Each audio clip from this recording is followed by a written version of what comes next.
the teachers who are handling EVS are also requested to come on the dais. Please come soon.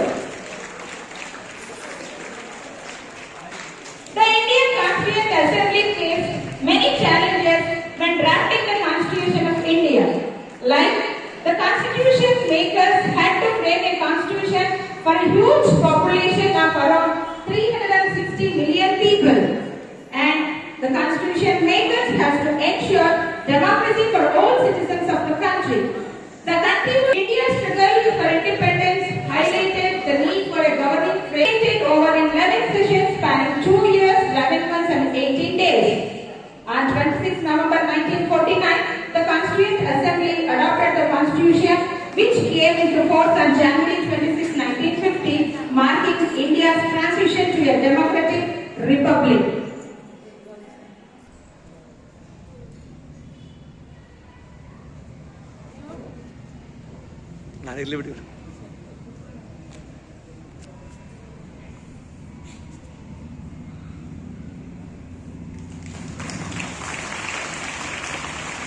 A few words about the Constitution.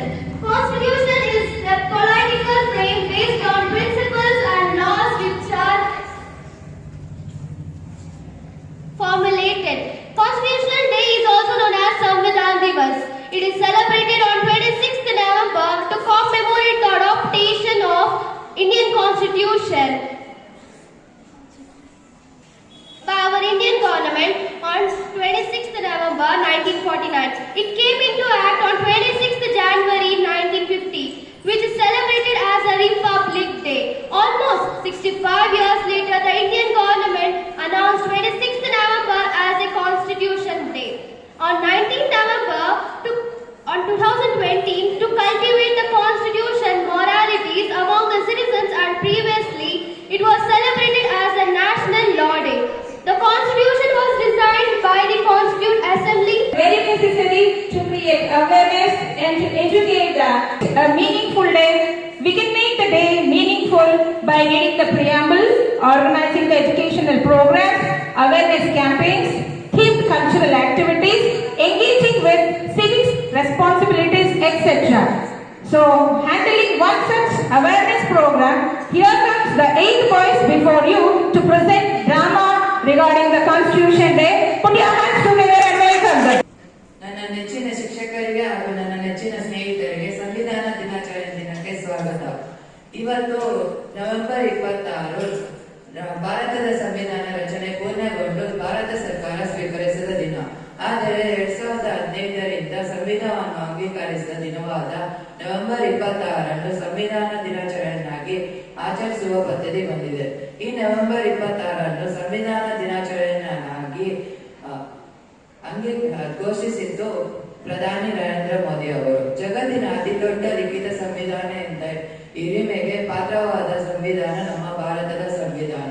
ಇದು ಸುಮಾರು 1,17,369 ಭಾಗಗಳಾಗಿ ರಚನೆಯಾಗಿದೆ.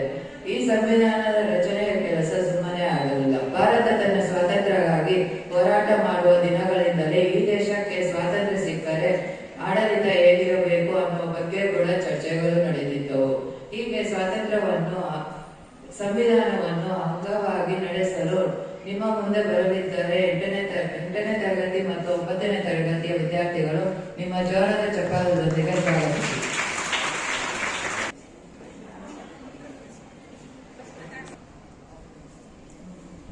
ಬೇಬೇನೆ ಮಾಡು, ಬೇಬೇನೆ ಬೇರೆ ಯಾಕೋ ಸಾಕಕ್ಕೆ ನನ್ನ ಬೇಬೇನೆ ಸಾಕನ್ನು ಕಾಸು ಕೊಡ್ತಾರೆ.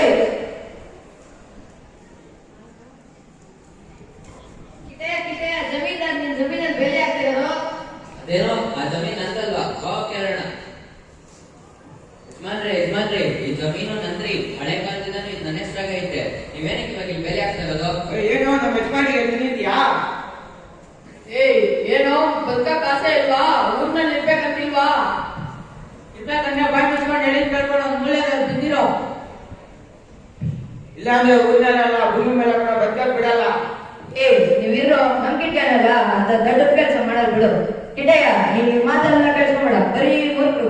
ನನ್ನ ಹಳ್ಳಿಯ ಈ ಜಮೀನ್ ಮೇಲೆ ಆಸೆ ಪಡ್ಕೊಂಡು ಒಳ್ಳಿಲ್ಲ ಅಂದ್ರೆ ನನ್ನ ಮಾತು ಹೋಗಲ್ಲ. ನಾನು ಹೇಳೋದೇನಂದ್ರೆ ಕೆಲಸ ಆಗಿರೋ ಜಮೀನಲ್ಲಿ ನಿಮ್ಗೆ ಎಷ್ಟು ಬೇಕೋ ಅದ್ ಮನೆ ಕಟ್ಕೋ. ಯಾರು ಮಾಡ್ತಾರ ನೋಡ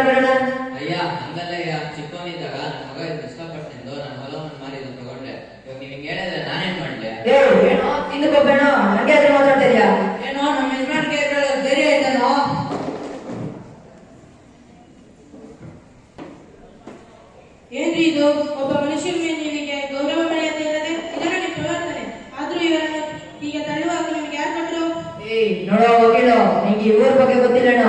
ಈಗ ಯಾಕೆ ಅಧಿಕಾರ ಕೊಡ್ಬೇಕಂದ್ರೆ ನನಗೆ ಕೊಡ್ಬೇಕು. ಅದು ನನಗೆ ಅಧಿಕಾರ ಕೊಡೋದು ಯಾವನು? ದುಡ್ಡಿನ ಧೈರ್ಯದಿಂದ ಹಿಂದೆ 4 ರೋಡಿಗಳನ್ನ ಹಾಕೊಂಡು ನಿಮ್ಗೆ ಇಷ್ಟ ಬಂದಿದ್ದನ್ನ ಮಾಡ್ಬೇಕಂದ್ರೆ ಆಗಲ್ಲ. ನ್ಯಾಯವಾಗಿ ಸಂವಿಧಾನ ಕೊಟ್ಟ ಹಕ್ಕುಗಳನ್ನು ಎಲ್ಲರಿಗೂ ಇದ್ದಂತೆ ಇವರಿನವರಿಗೆ ಇರುವಂತೆ ನಾನು ಮಾಡಿಸ್ತೀನಿ. ಅಬ್ಬೋ, ಈ ತುಂಬಾ ಹತ್ರ ಇದೇನಪ್ಪ ರಾಮಣ್ಣ. ಏನೇನು ಅರ್ಥ ಮಾಡ್ಕೊಳಲ್ಲ. ಅದ್ ನೀನ್ ಮುಚ್ತಾನ ಬಿಟ್ರೆ ನಾನ್ ಬಿಟ್ರೆ ಯಾರು ನಿಂತ್ಕೋತಾರೆ? ನೀ ಬರ ನನ್ನ ಪರ ಯಾರು ಇದ್ರು ನಿಲ್ದಿರ ಇದ್ರು ಆಧಾರ ಸಾಕ್ಷಿಗಳು ಇವರ ಪರ ಇರುವವರಿಗೂ ಸಂವಿಧಾನದ ಮೇಲೆ ನಡೆಯುತ್ತಿರುವ ವ್ಯವಸ್ಥೆಗಳು ಇವರಿಗೆ ರಕ್ಷಣೆ ನೀಡಿ ನ್ಯಾಯ ಮಾಡುತ್ತದೆ. ಆದ್ರೂ ಇವೆಲ್ಲ ನಿನ್ನಂತ ಮೂರ್ಖರಿಗೆ ಏನ್ ಗೊತ್ತಾಗುತ್ತೆ ಬಿಡು. ನಮಗೂ ಗೊತ್ತು ಸರ್.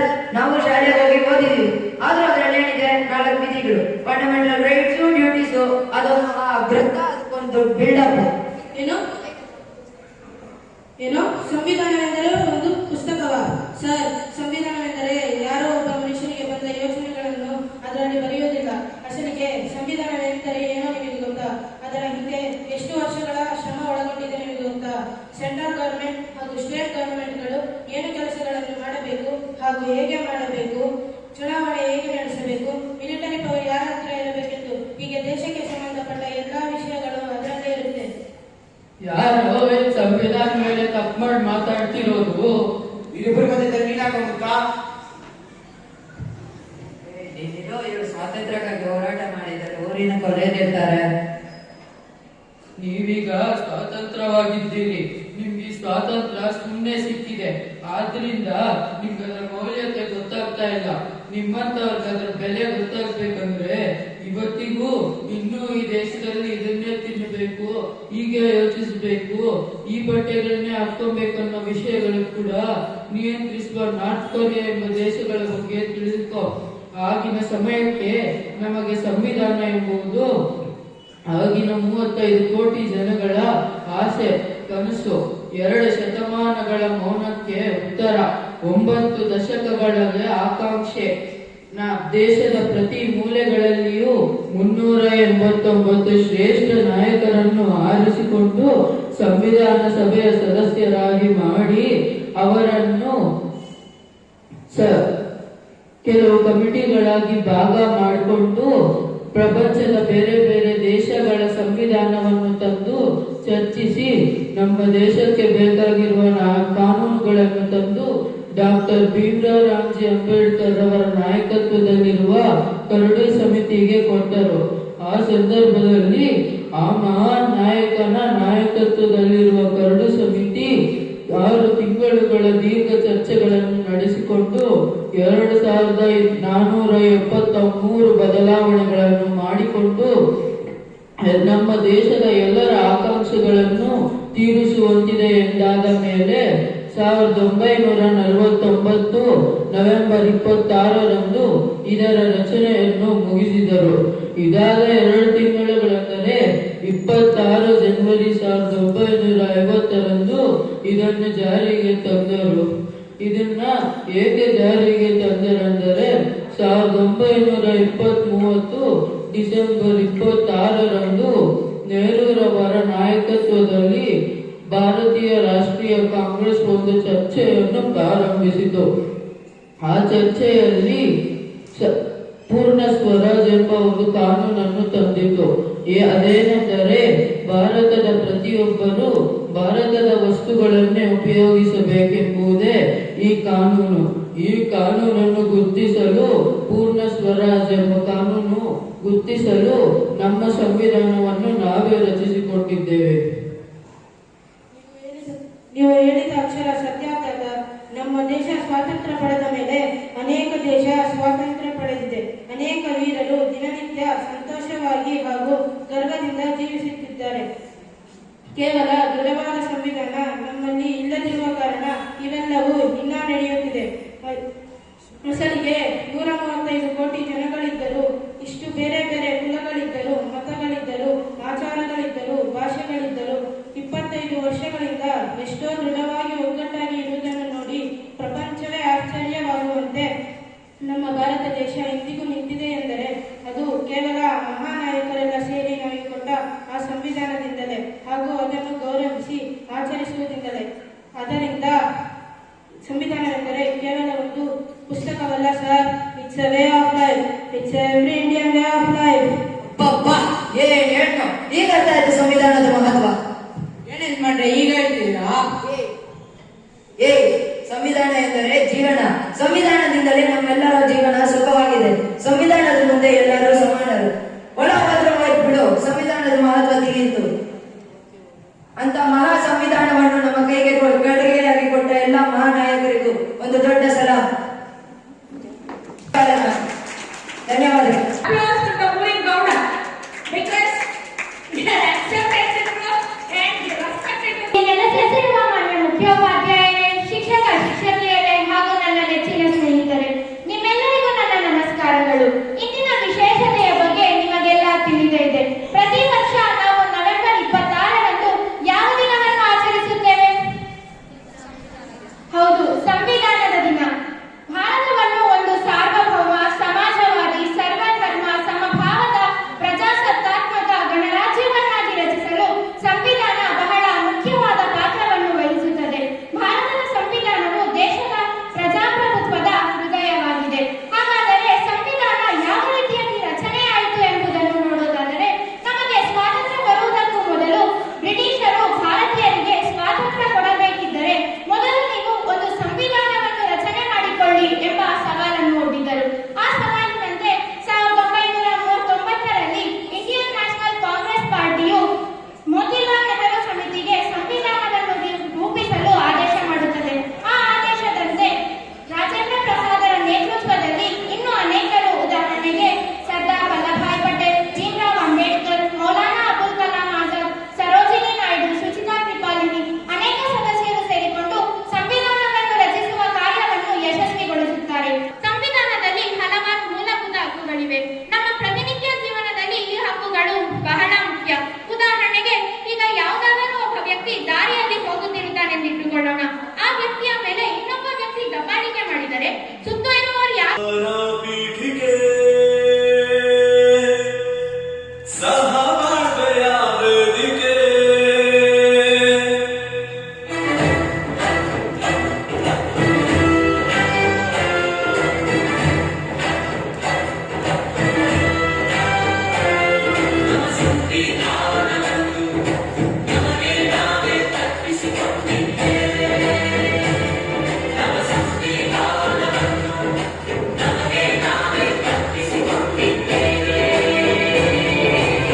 ಅಂಗೀಕರಿಸಿದ್ದೇವೆ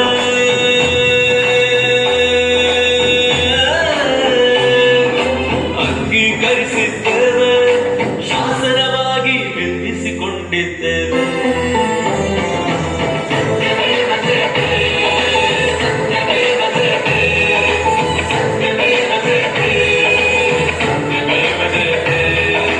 ಭಾರತದ ಪ್ರಜೆಗಳಾದ ನಾವು ಭಾರತದ ಪ್ರಜೆಗಳಾದ ನಾವು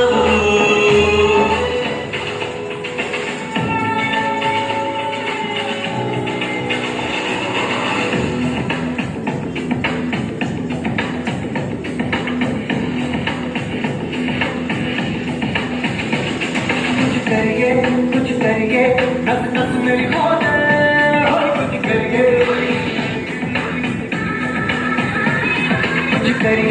कुछ करिए बस बस बड़ा बोल कुछ करिए ओ कोई तो चल सिद्ध पड़िए तू बेतरिए या करिए हर कोई तो चल सिद्ध पड़िए तू बेतरिए या करिए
So as we are gathered here in the school campus to celebrate the National Constitution Day, which is also known as National Law Day. So this day is honored, or it is gathered to commemorate our constitution, the importance of our constitution. The constitution is nothing but a written document of the laws, rights and the duties which you are enjoying today. So we should be very thankful to the vision of the great that is leaders who have framed the constitution and which we are enjoying today. So it's the duty of every citizen to commemorate this day, and it is this year is a special day as we are celebrating the 75th year of this constitutional day. So it's the duty of every citizen. It is an initiative taken especially from the schools, because today's children are the citizens of tomorrow. That is why this day is celebrated especially in the schools with different programs, cultural programs, speeches, dramas, etc. So, before concluding this, I request all the students to take the preamble of the Constitution Day, and all other students should recite the same. Thank you, Honorable.